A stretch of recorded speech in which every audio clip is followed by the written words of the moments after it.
Ko whāreki hia mai ngā whakaritenga mo te uepu Māori ka noho ki te kaunihera matua hou o Tāmaki Makaurau. Ko te uepu nei te kāinga rua ki ngā tūru Māori I whakakahoretia rā e te kāwanatanga I te rātau.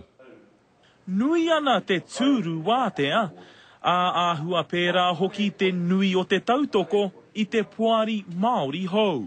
The provision for Māori Statutory Board that gives special focus to Māori community, I don't think it's special.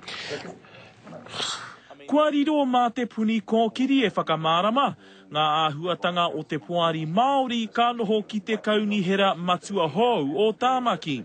Ko te kāinga rua tēnei ki ngā tūru I hiahiatia, I hikoitia e ngā iwi Māori o Tāmaki I te rātau, auare ake. It could have been an add-on or a complementary effect to those positions. That's the first thing. I don't think it's an adequate replacement to that.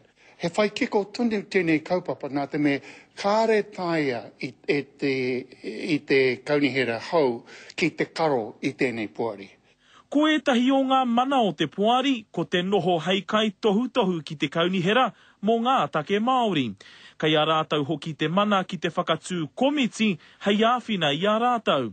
Ka tāia hoki e rātau te whiriwhiri kia rua ngā māngai Māori ki ngā komiti katoa a te kaunihera. Māori will make it work. I mean, ultimately, Māori will make it work. We've got no choice.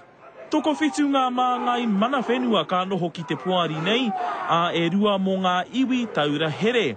He oi mā aua iwi anō e pīkau ngā utu ki te whakatū kai whiriwhiri mō te puari. At this current point of time, we have some serious questions about how that arrived.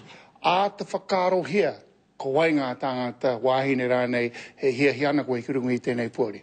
Nā te mea, ko rātau ngā tino māngai mō tātau. Ko te āki kia kaha te iwi ki te tāpai I o rātau whakaro ki te komiti whiriwhiri I mua I te kaumā rua o Pēpuere. Ki Ngikiri ona, te karere.